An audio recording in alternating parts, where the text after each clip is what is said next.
Hi, everyone. I'm Carrie Albright, and welcome to this special episode of The World We Want, where we celebrate the 55th Earth Day, and where our host, Gerry Ellis, talks with our very own Judy Braus, Executive Director of NAAEE and longtime environmental education champion.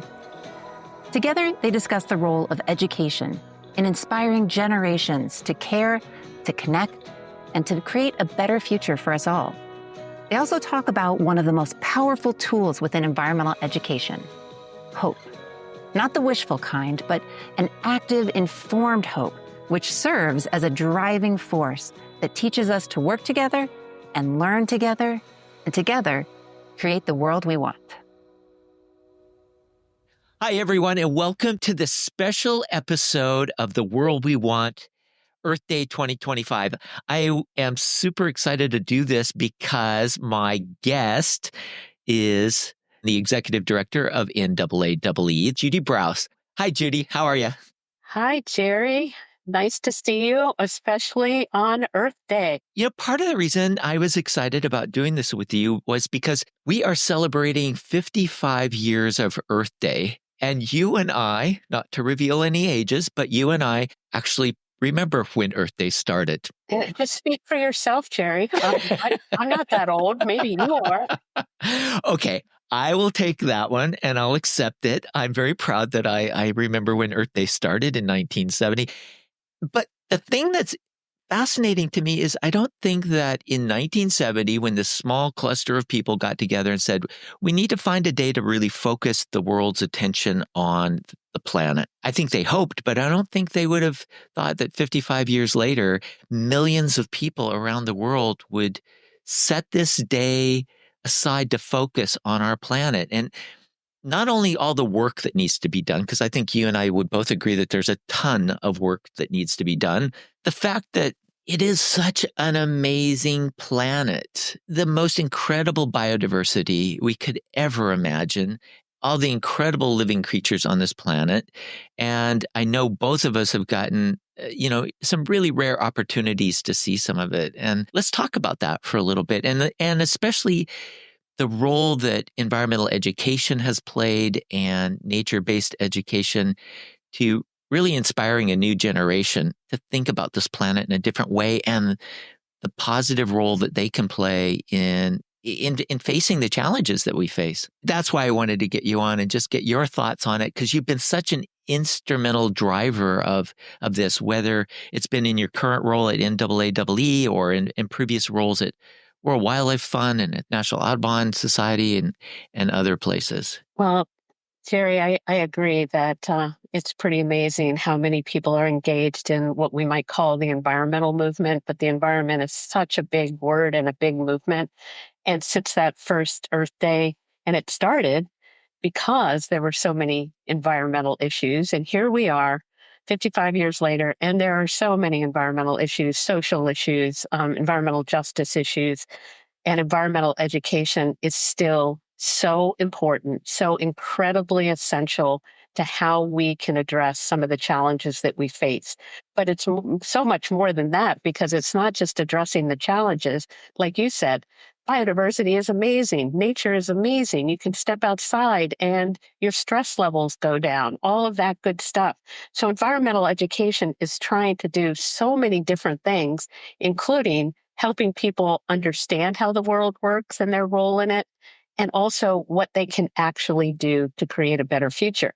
And I'm just really lucky to work with the networks I've been able to work with, dedicated educators who are trying to make the world a better place, working with all ages, from our earliest learners in preschool all the way to senior citizens like you, that are really trying to make a difference. I really think that society needs to value educators so much more than they are, because educators actually train everyone to be in whatever profession they're in and work with everyone, but they are like the saints of society that are really helping us address these issues. And it's not just teaching the facts, as you know, it's developing the skills and the motivations and the attitudes and the know-how to be able to be a productive citizen. So environmental education is essential. It's not a nice to have, it's a need to have. And we've watched that play out over the last 55 years, not just in our country, around the world. What I'm walking away with in talking to so many people on this podcast is the fact that it does permeate every single part of our lives. And at some point, maybe we don't call it environmental education, we just call it good education. Well, that's what it is. And in the future, we won't have environmental education. It will just be how we do our work and our education. But until we get there, we're still teaching in silos, as you know. We're not doing the systems thinking we're hoping. It's not everywhere. There are a lot of really wonderful places that are really trying to take a systems approach and promote critical thinking, collaboration, problem solving, all that good stuff. But it's still not everywhere. When we look at some of the research, we know that many, many, many educators and young people are not getting any of the important information they need on climate education, what it is, what they can do, how they can address it in their communities. That needs to be embedded in our education systems, as well as you talked about biodiversity, the amazing biodiversity in the world. It's not really integrated into our teaching in the ways that it could and should be. So yeah, there's a lot more that we can do, but there are just so many bright spots around the world where this is happening, and that's what we can learn from. But we have a long way to go before we have to get rid of environmental ed, the word, because it's happening everywhere. It's not yet, but it's getting there. It's better than it was. And we hit hiccups along the way as some people push back for political reasons, when in fact, everyone needs clean air, clean water, and a healthy environment and a thriving biodiversity to survive. And environmental education is all about that, including the part of, okay, how do we work in our communities to actually create healthier communities, more environmentally friendly communities, more environmentally just communities? How do we do that? And education provides that. But that's one of the things that gets me so excited about, celebrating this day is programs like you have been so instrumental in driving forward and growing. And that's called 30 Under 30. And I think about some of those young people. They have grown up in countries that the word environment doesn't even exist. And now it exists. And environmental education as a concept now exists. I'm thinking of a couple from Africa most recently that we talked to on the program. 20 years ago, 30 years ago, they wouldn't even have known, that wouldn't even have been an opportunity for them in their education. And now they're embracing it. They're looking at it as a way forward. They're engaging others in their local communities in it. And, that's one of the overlooked powers maybe of what Earth Day has become, is it's creating opportunities like that for people to see the planet in a different way. Well, Gerry, when people ask me, of all the things that we do, what do I like best about working at NAAEE and the work that we do? And it's kind of like picking your favorite child, but I will say that I absolutely love our leadership program. So 30 Under 30, recognizing 30 incredible young people from around the world every year and creating that network so that they have a network, they have opportunities for professional development, they have opportunities to learn and to grow. I love that program, as well as like our Sea Change Fellowship. And I know we've had Harrison and we've had Richie. We've had so many wonderful people on our podcast so far, but the Sea Change Fellows it's an intergenerational fellowship program. And again, another leadership program where we're trying to link civic engagement and environmental education. And when you bring people together, like with the Sea Change Fellows or the 30 Under 30, they learn from each other. The Sea Change Fellows are intergenerational. So it's early career, mid-career, late career. The learning that takes place is incredible. The work that takes place is incredible, but everybody develops a lifelong group network of colleagues that they keep for the rest of their lives, including me. I have all of these colleagues from all these leadership programs that help me and help NAAEE and help our field. And it's just such an honor to be able to have programs like this that not only help individuals and communities, but really help the field grow and expand and keep doing more. When you have those networks and those fellowships, and you can turn to your peers and turn to mentors and turn to others, it just makes it all seem as though it's possible. It's not pixie dust of hope any longer. It's real world hope. You see pathways out of the challenges that we all face, and I think that's something else that's I would like to see us celebrate more. And maybe this is that special day that we do that. Networks are lifelines. They really are. And that's one of the best parts of being involved in multiple networks. And the people that you and I know together, other people that we've worked with, they're just incredible. And I still have colleagues with the Together Green program from Audubon, as you know, that are now speakers and poets and writers, and incredible to watch people grow and change over the course of their careers. So, yeah, and environmental education has a way of bringing multiple disciplines together. If you just look at who we featured on the World We Want podcast, it's scientists, it's educators, it's philanthropists, it's all walks of life that have a core connection with education, the environment, and social issues. And we're all talking about solutions and what kind of world we want for the future. And I think that's a great point, because if you span the group that we've just had in this short time of the World We Want podcast, there are some remarkable people, but they come from so many different perspectives and walks of life. And that's really, if we're thinking again about this magic thing called Earth Day and what it takes for it to resonate across the planet, it is the fact that we all come with these different perspectives. We all bring our unique views of the world and what we can contribute to it in that giant network to make it a healthy, vibrant, happy place to be. And yeah. Well, the other thing that environmental ed does, it's some of those softer skills, the issues like building empathy and compassion and kindness and the things that we need as a human society to thrive. And that building that into our learning and education creates the kind of citizens that we want to have around the world, the global citizenry that's going to actually create the changes to create a future that we do all want. And Earth Day is a time to celebrate. I think it's also a time to act. So yes, get outside, do things, plant a tree, work with others, volunteer. So it's celebrating, and it's also acting and being a really good citizen. And Earth Day can highlight that, but it also can be a launch pad for doing this all year around. It's part of who we should be.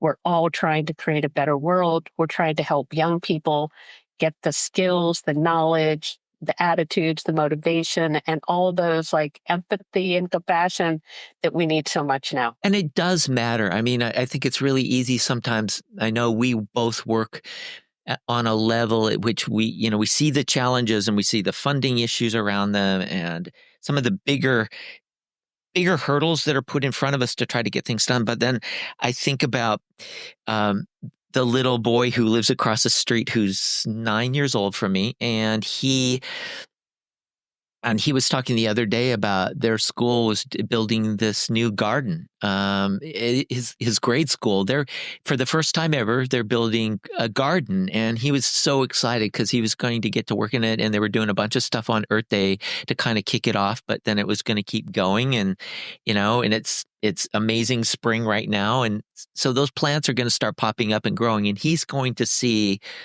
something that he does with this planet, with the earth, and he's going to see it come to life. And there are very few things in the world that give you hope as much as when you actually get your hands dirty and you see something come alive right in front of your very eyes, and I think, yeah, at 9 years old, he doesn't see what you and I see. He just sees opportunity. And that's kind of a cool thing to remember. Well, the other thing is that some of the most powerful learning, as you know, happens outside.